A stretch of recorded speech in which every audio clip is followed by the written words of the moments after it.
This is these are my dress blue uniforms. To many of those who have worn the uniform, it represents more than a title. So it says right there, this is certified Corporal Stewart was honorably discharged from the United States Marine Corps. Being a Marine is an identity. They say once a Marine, always a Marine. It's going to stay with me for the rest of my life, you know. Mansoor Shams came to the United States from Pakistan when he was 6. At 18, he chose to serve his country. As corny as it may sound, a bit later, I decided that, you know, I want to become part of the best, the few, the proud, the Marines. About a year into his service, September 11th, 2001. You hear about the first plane hitting a tower, and then you hear another one. And just like most Americans, there was a lot of confusion. The third and the fourth strike, you know, our base essentially went on red alert. Now, 20 years later, as we reflect on how the day changed many of the ways we approach life, this U.S. Marine will tell you it changed how others approached him. It was something unexpected because we have a famous saying in the military that we all bleed green. In the beginning, I sort of just laughed it off when I got called things like terrorist and bin Laden and Taliban.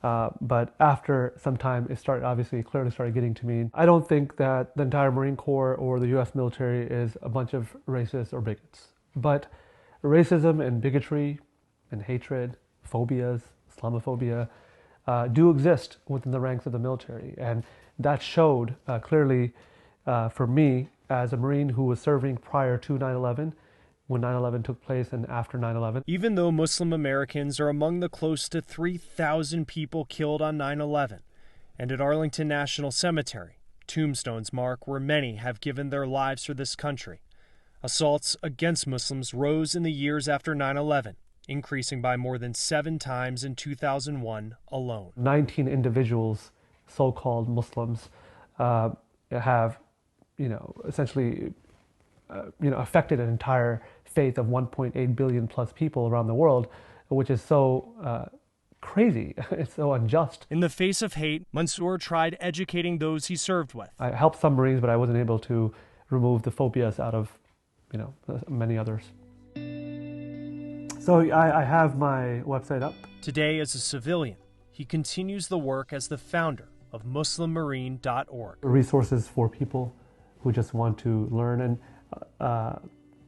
have questions. I, went at it with a very genuine sort of aspect of myself to just come before fellow Americans and say, hey, let's have a conversation. Let's talk things out. What's on your mind? And while he's had moments of optimism, he says the reality, now 2 decades after 9/11, is that inequality is still very much part of the Muslim experience in America. Every year when 9/11 comes around, which is that this hashtag of never forget starts trending. And again, these small microaggressions I think America has to think about. There's a segment of the American population or the American public that looks at never forget as it was those people, okay? People who look like me. Never forget them. Never forget those Muslims. These are things that are like realities that are taking place. And if never forget is meant to say, hey, don't forget someone that looks like me, then obviously we've missed the point, right? Mansoor says he might have stayed in the Marine Corps longer had he not faced the kind of harassment he did after the attacks of 2001. But his service continues by helping fellow Americans better understand the millions of people who are Muslim and call this country their own. I get to show America another narrative, such as that Muslims have been serving since the days of George Washington, that Muslims have died serving this nation, and that Muslims continue to serve till this very day in various capacities, not just as a service member, but as physicians, as engineers, as teachers, in various professions to make America a better place for everyone.